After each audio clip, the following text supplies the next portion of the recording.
Well, first of all, thank you so much for allowing me to be here and to be in conversation with you. This film has been really personal to, I think, a lot of people, a lot of Ethiopians in the diaspora. It's a very autobiographical film in many ways, a very intimate film. How did that whole creative process start? When did you start writing? Where were you emotionally, physically? What compelled you to write? In terms of like this film, like most of my films, it's really, I can't give you a time.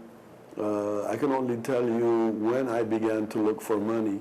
But in terms of the story, it's really, I'll say, when I was flying TWA to America in 1967, going to Chicago, but my brain keeps, having a lot, strands of stories evolving within the chamber of my mind.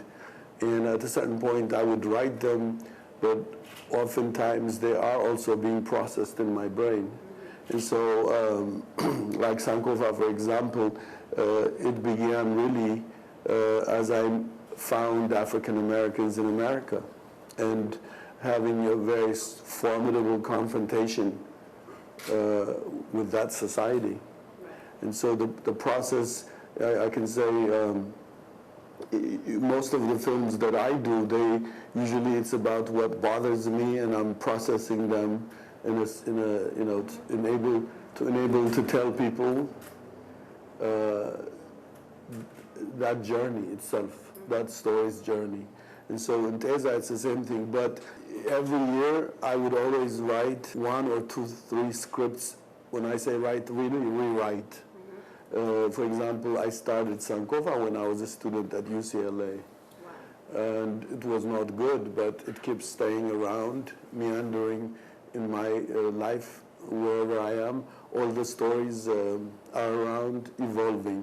Most of the films I have done, are films that I have given birth to as a result of the issues that I have been confronted by. For example, if you look at Bush Mama and Child of Resistance, this is when, in America, in the height of this, the Vietnam War, there was a bigger culture for the African descendants that was coming out of prison. For example, a lot of people do not know the George Jackson period of prison culture, prison politics, did influence us as filmmakers. In our stories, most of my early films are really prison-inspired stories. And I was fascinated how America could contain and keep captive such brilliant intellectual human beings, and they're not in the university, they're not in the classroom with you. And so I am tangling with those issues. So it's just in the way it's processed in my mind. Now, of course, I always tell my students, I have like, maybe if you can imagine a kitchen and you have 15 stoves and you have all of them on at a different degree cooking. And this is how stories work in my head. And whichever one is about to be birthed, it goes towards my frontal consciousness, and they're about to be birthed, and then I look for money. And so it's really very hard for me to say, because these scripts are weaving in and out, outgrowing itself, giving into for a new thing, shifting, etc. But a lot of it just began when I just took the plane to America. It took you 14 years to get the money. Why? There's many things. One, that you do not have an economic, cultural reality globally. Whether it's Africa at home or outside in Europe or America, you do not have a genuine economic infrastructure to produce about non-white people, period. And so the economic reality of filmmaking is so enormous, you have to walk the breadth and length of the world to find the money. Now, I thought after Sankofa I would journey less to find money, but it got more complicated I mean, 14 years without compromising your creative integrity, without ever thinking about giving up.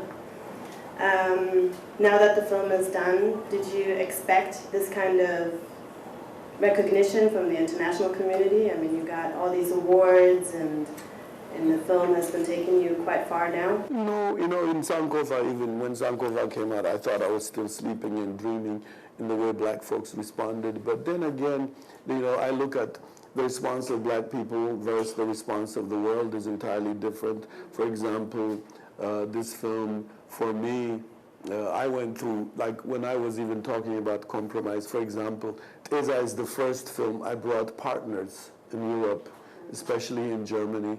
Once I trusted them during Sankofa, then I was ready to give percentage relationship with them, not them dictating, I was dictating. Here I am, I have no bank, I have no money, but I have the audacity to say to them, well, yeah, we can bring people into my project, but I will never want to relinquish power over the project. So within the diaspora, you've been living how many years now in the diaspora? Since '67, you said? Well, I hope you can calculate from there. And I'm dyslexic. I don't know how many years I've been there. Many years. And I was wondering how the Ethiopian diaspora took the film or responded to the film emotionally or even intellectually, and how the difference was with the Ethiopian community living in Ethiopia. In Ethiopia, it's still running, so something's working. I think I divide Ethiopians into two, young and the raggedy olds like me. Now, what you're dealing is, I think young Ethiopians come clean slate into this situation. They give you the benefit of the doubt, I think. And we now in Washington, very settled, we have a place, I know those who've been there, Sankofa. We have what we call, my wife and me call it liberated territory, a small place. We don't have big joint, but we have, in fact, this, there'll be meetings there and discussions, and people will always meet. We have conference room where few people can meet, eat, discuss, debate.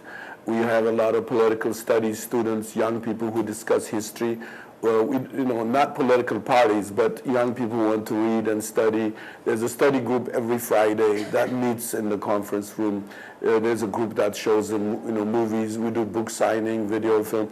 Julie Dash was there last night, and we had a discussion. We have a cafe named, all the sandwiches are named with black filmmakers. Yeah, Kathy Collins, if you remember her, Losing Ground. We have Larry Clark, Charles Burnett.